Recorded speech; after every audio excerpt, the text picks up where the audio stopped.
तिथं जर मी म्हणलो असतो ना चला 25 डिसेंबरला मुंबईला, लोक दणादणाच निघाले असते, पण 2 दिवसात माघारी यायला लागलं असतं। मग राज्यात आणि देशात काही आंदोलन असे झालेले आहेत की ते लाखोच्या संख्येने लोक एकत्र आले, पण आंदोलन मोडले। का मोडले याच्या पाठीमागचे कारण बघायला लागते। भावनेच्या आहारी जाऊन जनता मागे म्हणून काही निर्णय घ्यायचे आणि समाजाची फसगत करायची, समाजाला फसवायचं, हे माझ्याकडून कदापि होणार नाही। मला माहित होतं आपण जर म्हणलं तर लोक दणादणा बसनी बसतील कशाने बसतील तिथं जातील, पण 2 दिवसात माघारी फिरायला लागेल, कारण ती काय जवळ नाहीये। आपल्याला जायचं 50 किलोमीटरहून माघारी यायचंय असा तो विषय नाहीये। तिथं जायचंय, जिंकून यायचंय। यांनी आपली दिलेल्या वेळेत फसवणूक केली सरकारनं, म्हणून मग काय करायला पाहिजे आपण, तर आम्हाला 2 अंग आहेत। आम्ही शेतकरी सुद्धा आहे। इकडं कापस जवळ आलेत वेचायला, गहू आता पोटऱ्यामध्ये आहेत, ज्वारी पोटऱ्यामध्ये आहेत, यांना एक एक पाणी दिलं तर आमचे पुरे पीक आमच्या पदरात पडते। आता जर ह्या 10-20 दिवसात कापस येसले तर आमच्या पदरात 70% पीक पडतंय। मग राहिलेले 20-30% सहज राहिलेले लोक करू शकतात। म्हणजे आम्हाला किमान त्यांचा मुलगा म्हणतोय मी मराठा समाजाला, तर मला त्यांचा मागचा विचार सुद्धा करणं गरजेचं आहे। मग आता समाजाचा तोटा होत नाही। कापसाला व्यसन होत आहे, गव्हाचे पाणी देणं होत आहे आणि ज्वारीचं पण देणं होत आहे, जे पीक असते त्याला देणं होत आहे। इकडचं नुकसान न होता तिकडचं सुद्धा आरक्षणाचं नुकसान नाही होऊ द्यायचं। मराठा इकडचे काम उरकून तिकडे लढायला निघणार आहे, म्हणून आम्हाला वेळ पाहिजे। सरकारला 1 घंटा दिलेला नाही, देणार सुद्धा नाही। तुम्ही मुंबईत गेल्यानंतर तिथं जी काही वाहतूक कोंडी होणार आहे किंवा सरकारचे प्रशासनाचे अभूतपूर्व कोंडी होणार आहे, त्यामुळे ज्या सर्वसामान्य नागरिकांना थोडाफार त्रास होईल, त्या मुंबईकर नागरिकांना तुम्ही काय सांगाल? नाही, आम्ही त्यांचे आहेत।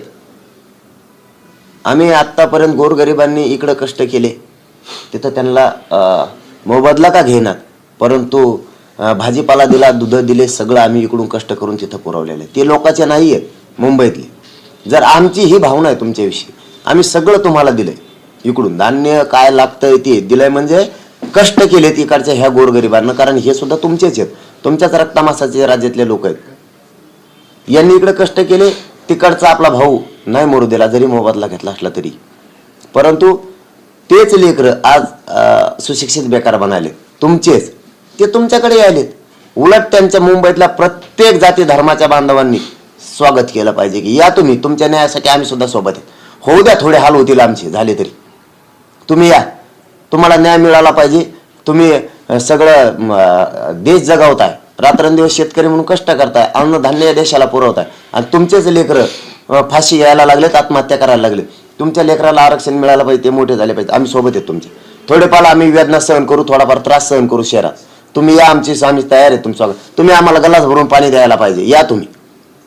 ही भूमिका आहे आम्हाला, ही आशा आहे तुमच्याकडून। आणि 100% मुंबईतला प्रत्येक जाती धर्मातला माणूस येणाऱ्या प्रत्येकांची सेवा करण, आमचं घराणं नाही करणार, कारण आमच्या भावना ते समजून घेईल, ते आमच्या वेदना समजून घेतील, ते भावना शून्य नाही होणार। ते स्वतःच्या लेकराला जसं बघतात तसे आमच्याही शेतकऱ्याच्या लेकराला ते बघतील, आणि त्यांच्या लेकराप्रमाणे येणाऱ्या महाराष्ट्रातून लेकराला गल्लासभर पाणी देतील, ही अपेक्षा आम्हाला 100% सगळ्या जाती धर्माचे देतील। ते भावना विसरून चालणार नाही। त्यांच्या लेकराला वेगळा न्याय देणार आणि आमच्या लेकराला तिथं आल्यामुळे वेगळा न्याय देणार, असं होणार नाही, हे मी तुम्हाला खात्रीनं सांगतो। ते मिळून मिसळून आमच्या मदतीला राहतील। चलो, धन्यवाद। मागास आयोगाच्या काही निकष बाहेर आलेले आहेत, ते निकष शैक्षणिक, आर्थिक आणि राजकीय आहेत। त्यांचे निकषाचे जर मुद्दे बघितले तर मराठा समाजाला कधीच आरक्षण भेटू शकत नाही, अशा पद्धतीचे ते निकष आहेत। तुम्ही मागास आयोगाच्या अहवालाकडे कसं बघता, वगैरे त्यांच्या माहितीकडे, किंवा तो तुमच्यासाठी फायद्याचा आहे का तोट्याचा आहे, तुमचं काम? नाही, मी नाही बघितले समजा ते, वाचले पण नाही, मी वाचतो पण आणि रितसर त्याच्यावर सांगतो सुद्धा। परंतु मागासवर्ग आयोगानं तातडीनं काम करून ज्यात जाचं काही अटी असतील तर ते विनाकारण मराठा समाजासाठी लावण्याचं काही कारण नाही, आणि त्यांनी लावू पण नाही। पण ते मी 60 सालातल्या त्याच्यामध्ये अटी आहे, म्हणजे त्याच्यामध्ये तुमच्या घरावर पत्र आहेत का, की छप्पर आहे, तुमच्याकडे मोटरसायकल आहे का, बैलगाडी आहे का, शेळ्या आहेत का, कोंबड्या आहेत का, खुराडे आहेत का, असे 60 सालातले अशा स्वरूपाचे ते आहेत। तर आजची जर परिस्थिती बघितली तर अगदी जो सर्वात शेवटचा समाज आहे त्याचं सुद्धा घर पक्क्या स्वरूपाचं झालेलं आहे।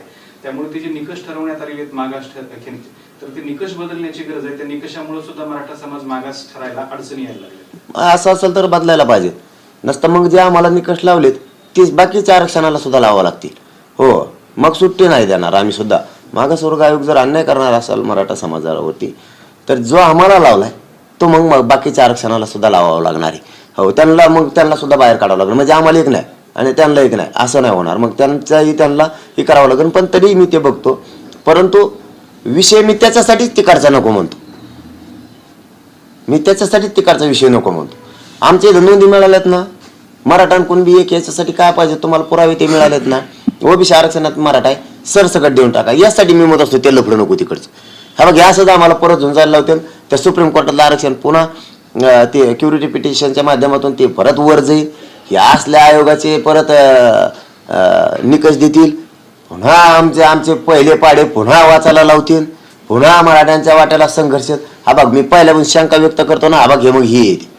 याच्यामुळेच आम्ही म्हणतो की मराठ्यांच्या नोंदी सापडल्यात मराठा ओबीसी मध्ये सरसकट मराठ्यांना ओबीसीत घ्या. ते लफडच नको आमच्या गळ्यात. आम्हाला माहिती आहे हे होणारच, हे असलं करणारच. त्यापेक्षा आम्ही ते नाकारलेलंच नाही. आम्ही हमेशा सांगतो. पण ते एनटी विजेंटी सारखं आम्हाला टिकलं पाहिजे हे आमचं म्हणणं आहे. त्याच्यावर आम्ही ठाम आहे. जर ते टिकणार असलं तर ते आम्ही घ्यायला तयार आहेत. नसतं आमच्याच्यावर तर आम्ही थांबायचे. याच्यापासून तर 1000% ओबीसी आरक्षणापासून आम्ही लांब जाऊ शकत नाही. आमची शेवटपर्यंत तीच मागणी. आणि ओबीसी आरक्षणातच मराठ्यांना आरक्षण मिळवणार आम्ही. तुम्ही बघा आता 20 जानेवारीच्या नंतर मिळतंय का नाही. पाटील, याच्यामध्ये 2 प्रभाव आहेत. ते व्यवस्थित तुम्ही सांगा की नोंदी सापडतायत त्याचमुळं तुम्ही कुणबीत जातात, हा वेगळा भाग आहे का? मागास आयोग काम करते त्यांचा अहवाल तो तुम्हाला लागू होईल का त्याची गरज नाही? मग मागास आयोगाचा अहवाल कुठं कामाचा येतो त्याच्याबद्दल तुम्ही स्वागत करत आहात. आणि या 2 गोष्टी वेगळ्या कशा ते सांगा. मागास आता सिद्ध केल्याशिवाय जर सुप्रीम कोर्टाचं म्हणणं आहे किंवा त्यांचा जर माननीय न्यायालयाचं म्हणणं आहे की मागास सिद्ध करावं लागेल आणि गायकवाड कमिशनचा जो अहवाल आहे त्याच्या त्रुटी भरून काढाव्या लागतील असं जर मान्य न्यायालयाचं म्हणणं असलं तर जस्टिस भोसले साहेबांच्या समितीनं काय त्रुटी भरून काढल्यात हे बघावं लागणार आहे. जर मान्य न्यायालयाने सांगितलं असेल जात मागास सिद्ध करा सांगितलं असेल तर ती करावी लागणार आहे आयोगाला. आणि आयोगाचं जर असं जाचक काय अटी असतील तर पुन्हा तेच फाडे होणार आहेत. त्यामुळं त्याला आमचा मग पहिल्यापासून जे आम्ही म्हणतोय की विरोध नाहीये आणि स्वीकारणार नाहीयेत असंही नाही. परंतु ते एनटी विजेंटी सारखं टिकणार का याच मुद्द्यावर ठाम येतात. टिकणार का? टिकणार असेल तर ते आम्ही मागही स्वीकारलेलं आहे, आत्ता स्वीकारायला तयारी. कारण याच आंदोलनामुळे क्युरिटी पिटिशन दाखल झाली. याच मराठा समाजामुळं फक्त आणि फक्त मराठा समाज एकत्र आला म्हणूनच ती क्युरिटी पिटिशन सरकारनं दाखल केली. म्हणून आमचं म्हणणं आहे ते टिकत असेल तर मराठ्यांचा फायदाच आहे, नसेल तर त्याला फायदा आम्हाला नकोच. आता तुमचा दुसरा मुद्दा आहे. आमची मागणीच ओबीसी आरक्षणातून. मराठा आणि कुणबी एकच आहेत. आमच्या नोंदी सापडल्या 54 लाख सापडल्यात. त्यामुळे मराठा आणि कुणबी एक आहे. कायदा पारित करायला तुम्हाला आधार लागतो किती? जे आपलं मागं ठरलं होतं महाजन साहेबांसोबत तो कायदा पारित करावा सरळ सरळ. मुंबईत येण्याची कुणाला हवसच नाहीये. पण तुम्ही प्रत्येक वेळेस जर गोड बोलून फसवणारच असाल तर मराठा मुंबईत येणार 100% येणार. आणि आमची मागणी सरसकट महाराष्ट्रातल्या मराठा समाजाला ओबीसीतूनच आरक्षण आहे हीच मागणी. आणि हिच्यावर शेवटपर्यंत ठाम आहेत आम्ही. ते आरक्षणाचं ही धाकमुखी ते स्पष्टीकरण होत नाही. दुसरा एक मुद्दा असा आहे पटेल की एकीकडे कुणबी नोंदी सापडल्या त्यामुळे ओबीसी मधून आरक्षण द्या ही मागणी तुमची आहे. आता काही अभ्यासकांचं म्हणणं असं आहे की मराठा समाजाला ओबीसीच्या यादीत 347 नंबरला टाकून मराठा म्हणून किंवा कुणबी मराठा म्हणून किंवा मराठा कुणबी म्हणून थेट ओबीसी आरक्षणात घेता येतं असा पण एक पर्याय काही अभ्यासक सुचवत आहेत. त्याबद्दल तुमचं कसं मत आहे? आपण सुचवलेलं आहे त्यांना. पहिले 3 महिने दिले ते नितीन करेर साहेबाच्या अध्यक्षतेखाली समिती होती त्याच वेळेस आपण सांगितलं होतं त्यांना. त्याच वेळेस हा मुद्दा आहे आणि इतक्या लांब जाण्याचीच गरज नाही. इथं 83 क्रमांकालाच ओबीसीच्या यादी क्रमांक 83ला मराठा आणि कुणबी एक ह्याचा उल्लेख आहे. तसा JR पण आहे तत्सम मराठा म्हणून. एका फक्त शासन निर्णयावर महाराष्ट्रातला सगळा मराठा समाज ओबीसी आरक्षणाचा सगळा 83 क्रमांक जरी लागू केला तरी पण इतकं सुटसुटीत सोपं आहे. परंतु जाणून बुजून चाल ढकल करायची, राजकीय इच्छा शक्ती नसल्यासारखं वागायचं म्हणून हे होतंय. म्हणून आम्हाला मराठ्यांना मुंबईचा निर्णय घ्यावा लागला आंदोलन करण्याचा. आणि आम्ही मुंबईला जाणारे मराठे घराघरातून बाहेर पडणारे एवढी संख्या राज्यानं देशानं कधी बघितली नसेल. पोरापेक्षा मोठं काय नाही. बाकी सगळं मागं टाकलंय मराठे लग्नाला जायनात, मराठे कुठं देवाच्या कार्यक्रमाला जायनात, मराठे जास्त करून मोठमोठ्याला सप्त्याला जायनात, मोठमोठाले मंदिराचे काही काही कळस येतं तिकडं जायनात. मराठी हलायलाच तयार नाहीत, कोणाच्या सभाला जायनात. मराठ्यांनी एकच टार्गेट धरलंय, पटापटा कामावर का आणि चला मुंबईला. येणार विराट संख्येनं मराठी, असं मोजता येणार नाही इतके मराठी येणार. ही याला दोष सरकारचा आहे, बस एवढंच माहिती आहे आम्हाला. ही दोष तुमचा आहे म्हणून आम्हाला मुंबईत यायची वेळ आली सरकारची. पाटील, तुमच्या सगळ्या गोष्टींकडे फार बारकाईने आता लक्ष चाललेले निर्णय सभेच्या नंतर तुम्ही हेलिकॉप्टर मधून पुष्पवृष्टी केली, त्याबद्दल सुद्धा टीका होते. एवढा सगळा खर्च करता आधीपासूनच तुमच्या JCB बद्दल सुद्धा टीका केली जाते. मग एवढा खर्च करत आणि जवळपास 60 लोकांचा आतापर्यंत जीव गेलेला आहे, पाटलांनी काय मिळवलं असं टीकाकार तुम्हाला विचार. तेच वायाला जाऊ द्यायचं नाही मला. जे बलिदानं गेलेत, जे अपघातामध्ये वेदना भोगतायत, हे वायाला नाही जाऊ देणार. हे बघा, संघर्ष तर थोडाफार करावाच लागणार, ही लहान विषय नाही. अण्णासाहेब पाटलांपासून बलिदानं गेलेली, परंतु हे सरकारमुळं बळी गेलेले. ती वेदना तर आमच्या काळजात कायमस्वरूपी राहणार आहे. गेलेले बलिदानाचे 200पेक्षा जास्त बलिदान आत्तापर्यंत सगळे मिळून गेले. त्यांचं स्वप्न होतं मराठ्यांना आरक्षण मिळावं, आणि ते पूर्ण करण्यासाठी शेवटच्या श्वासापर्यंत आपण लढायचं ठरवलंय. आता ते हेलिकॉप्टरचं काढून ते मला माहीतच नव्हतं, खरंच माहीत नव्हतं. ते शेतकऱ्यांचं सहल होती, त्यांचं गेल्या वर्षी ठरलेलं आहे त्यांचं, की शेतकऱ्यांना हेलिकॉप्टरमधून फिरवायचं, प्रदर्शनाच्या माध्यमातून ठरलेला विषय येतो. आणि ते फिरत बीडला आले आणि ते वरून टाकले, त्याच काय संबंध. पण ते काय नाही, असे खोटे आरोप केले का आम्ही गिनतच नाहीत, काही वाटतच नाही आम्हाला त्याचं, कारण त्यांना काही काम नाही आहे. आणि मराठ्याचा नाद करू नका म्हणा, कोण येते ती मराठी काही करू शकते भाऊ, तू ग बस. घुसले नात, तो असलं वागतो कुचळ बुद्धीचा, विचार करत नाही. तो बुद्धी बारीक लेकरासारखी एवढीशी. तो विचार चांगले नाहीत, बावचाळलेले विचार आहेत. त्यामुळं मग काय, तू नाद करूच नको. मराठ्यात गेले आज मराठी, तो एवढं आपटून घेतलं, काय उपयोग झाला. तो हेच जर आपटेल असतं गोरगरीब धनगर बांधवांच्या खऱ्या मागणीसाठी, आज कुठं गेला असता. गोरगरीब धनगर बांधवांनी तो पाठ थोपटेली असते की आमच्यासाठी लढायला लागला. गोरगरीब धनगर बांधवांना वाटतं हे राजकारणी माणूस आहे, याच्या स्वार्थासाठी लढतं हे. गोरगरीब OBC बांधवांच्या जातीला छोट्या छोट्या खाऊन द्या ना तू. कायला कोणाचे काय काढी तुला पुढे गब्बस जाऊन दे. त्याचं विचारू नका बरं, मी तुम्हाला हात जोडतो, त्याचं विचारू नका. आपलं टाकच खावलं होतं त्याला, त्याचं काय. पाटील भुजबळ आता बोलत होते, ते असं म्हणतात की पत्रकारांना बोलतच होतं का पाटील, पत्रकारांना बातम्या मिळतात म्हणून पत्रकार ही आंदोलन घडून आणू लागलेले आहेत, असं कृपया करू नका. आता तू यांना धरलं का? तू काय येडा आहे का काय? काय झालं भाजन याला जाऊन द्या राव, एक्स्ट्राच्या गोळ्या द्या भाऊ याला. आता ते बिचारे कोणाचाच मुलायजा करत नाहीत. हा, मी प्रामाणिकपणानं सांगतो, त्यांचं कामच प्रामाणिकपणानं करते, जे खरं आहे ते दाखविते. तू त्यांच्या काळाला मागाला तो मग उकरून का गप ना बाबा, तू का तू आपण हाणून घेऊ का? झोप ना गप तू, तुला परत टाकी देईन मधी. कोणाच्या मागा लागावं, काय करावं. ते बिचारे हे प्रामाणिक काम. लय जेड झालं वरती. मी म्हणलेलं खोटं होणार नाही.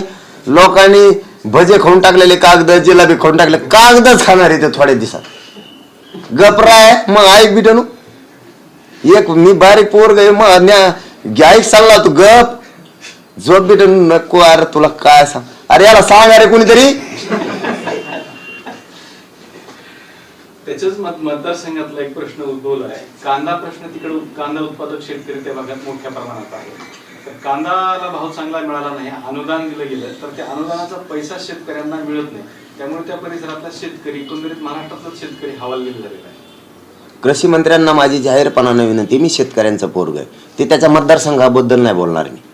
हा, मतदारसंघ म्हणून नाही, शेतकऱ्यांच्या पाठीशी उभा राहा. तुम्हाला विनंती माझी, काय कष्ट करावं लागते शेतकऱ्याला माहिती आहे. ते कांदा उत्पादकाचे काय हाल असतील, कापूस उत्पादकाचे काय हाल असतील, सोयाबीनकरांचे काय हाल असतील. म्हणजे विदर्भ असो, मराठवाडा असो, पश्चिम महाराष्ट्र असो, उत्तर महाराष्ट्र असो, कोकण असो, या लोकांच्या वेदना समजून घ्या तुम्ही. आणि तुम्हाला याच्या पलीकडे सांगतो, एकदा आरक्षणाचं लागून द्या मार्गी. शेतकऱ्याचे कसे हे प्रश्न सोडित नाहीत. गोरगरीब मुस्लिम बांधवांच्या आरक्षणाचा प्रश्न कसा सोडित नाहीत, गोरगरीब धनगर बांधवांचा कसा प्रश्न सोडित नाहीत. मी बघतोच यांच्याकडे. हो थांबा, मला हे एक ही ज्वलंत मुद्दा आहे मराठा आरक्षणाची, बाजू जाऊ द्या. हे शेतकऱ्याचे बी कसे प्रश्न सोडत नाहीत ना, धनगर बांधवांचे, गोरगरिबाचे कसे सोडित नाहीत, बंजारा बांधवांचे कसे सोडित नाहीत, मुस्लिमांचे कवर त्यांचे प्रश्न सोडत नाही. हलका एक जगात बघतोच मी आता. हा, याच्या मतदारसंघाबद्दल नाही, त्याचं विचारूच नका बाबा, मी तुमच्या पाया पडतो, ते जाऊन दे, ते वायालाच गेले ते. दुधा एक शेतकऱ्याचा प्रश्न आहे. दुधा संदर्भातला दुधाचे दर कमालीचे घसरल्यामुळे शेतकऱ्यांचे मोठं नुकसान व्हायला लागले. 22 रुपयापर्यंत दूध दर खाली उतरले, 5 रुपयाचं अनुदान देत आहेत. तर शेतकऱ्याला प्रति लिटर फक्त 27 रुपयाचा दर मिळतोय. पण त्याच दूध डेअऱ्यांचं मार्केटमधले दुधाचे रेट जर बघितले तर 50 रुपयांपासून ते 100 रुपयापर्यंत दर आहे. सरासरी 50 रुपये लिटरला दर म्हटलं तर शेतकऱ्यांचा आणि त्यांचा खरेदीचा आणि विक्रीतला तफावत हा तब्बल 50% आहे. मी काय करतो, मी आरक्षण पुरं शिकून घेतले. मला हे दर भानगडी बघून द्या जशी, हे कसं कसं असतंय, किती खोलात जावं लागतंय, हे दुधाचं कोण किती पैसे मध्ये हाणतो, फायदा किती होतो सरकारला, त्या दुग्ध मंत्रालयाला, आणि शेतकऱ्यात तोटा कमी होतो. मी त्याच्यात अभ्यास नाही केला. एकदा मला करून द्या, यांच्याकडे बघतच शेतकऱ्याला कसं न्याय देत नाही. मला याच्यातलं माहिती आहे, मग कसं धोरणाला लावलं मी. मग फक्त हे सोयी लागून द्या. एकदा गोरगरिबांच्या मराठ्यांच्या पदरात मला आरक्षण टाकून द्या. सगळ्यात जाती धर्मातल्या लोकांना जिथं जिथं कमी आहे ना, हे पठ्ठ्या आहेच. हा, ही पठ्ठ्या सोडितच नाही. आता जिवंत राहिलो का महाराष्ट्राच्या जनतेसाठी फक्त एक शब्द सांगतो, हा, मी जातीवाद नाही करत कधी. हा, मी आरक्षण मागतोय म्हणजे मराठ्यांचा नाही, हा, मराठ्यांचा जातीवाद करतोय असं नाही. धनगर बांधव मागतोय आरक्षण म्हणजे जातीवाद नाही करत. हा, ते त्यांच्या मुलाला केंद्राचे आणि राज्याची आरक्षण म्हणजे सुविधा आहे, ते आरक्षण मागतात, म्हणजे जातीवाद नाही. जातीवाद याला म्हणायचं जाती जाती दंगली घडून आणणे आणि रक्तपात करणे, त्याला जातीवाद म्हणायचं. मी जातीवादी नाही, गोरगरीब मराठ्यांच्या न्यायासाठी लढतोय. मला जातीवादी समजू नका. समजलं तुम्ही तरी मी लढणारच. मी माझ्या गोरगरीब मराठ्यांच्या लेकराला उघडं नाही पडू देणार, त्यांना मोठं करण्यासाठी संघर्षच करणार. आणि या राज्यातलं सगळं प्रश्न शिकून घेतो मी, दूध काय असतंय आणि मग ते कशामुळं बा कांद्याचा भाव कमी देतात. मग कांदे त्याला बी लागत आहेत ना, राहू द्या ना तशी. त्याला म्हणा घे साठवून आताच एखादं गोडान भरून म्हणजे ज्यूस करून पिश. हे लढना काय याला बराळ येऊन कोणकडे सांगतो काही बी. मी शिकतो, काळजी करू नका तुम्ही. बघतोच हे कसे देत नाहीत. मला फक्त ह्यो मार्ग काढू द्या. मुस्लिमांचा हा प्रश्न सोडतो, धनगर बांधवांचा सोडितो. मीच गोरगरिबासाठी मी लढतो. फक्त मी जिवंत राहिलो पाहिजे. हा, मी हटत नाही. मग काळजीच करू नका तुम्ही. बघतो मी हे शेतकऱ्याला कसं न्याय देत नाही. चलो, धन्यवाद. जिवंत राहिलो पाहिजे म्हणजे दुखत आहे ना, लय उपोषणाला घाय झालं मी, त्याचा अर्थ तिकडे नका घेऊ. मला नाही कोणी हात लावू शकत. त्याचा अर्थाने मी आपला सहज गावरान माणूस आहे, सहज बोलून गेलो. अर मला हात लावून सोपं आहे का? या गमोळ कार्यक्रम मला हात लावल्यावर ते समोरचं राहूच शकत नाही. मग ते किती असो, मग जात बाप म्हणून माया माग उभा राहिली, माया म्हणून उभा राहिली, त्याला भेट मी बोलता बोलता ती मराठवाडी भाषा आहे असं ते त्यात घे असं आहे. चलो, धन्यवाद. भीती वगैरे वाटते तुम्ही अरे. 2-3दा म्हणले मी जिवंत राहतो, मी जिवंत राहिलो पाहिजे. हे माझं शरीर साथ देत नाही उपोषणामुळं, याच्यामुळं हे असं. आणि मी सोपा आहे, ये बरं. ते म्हणलं होतं पाय तोडणार, त्याला चॅलेंज केलं, ये बरं तू पाय तोडाल. मी काय तू सोपं समजतो का मला? तू पाय तोड, ती येडे जाऊन त्याचं नका विषय जाऊन तिकडे ते काम गेलेलं.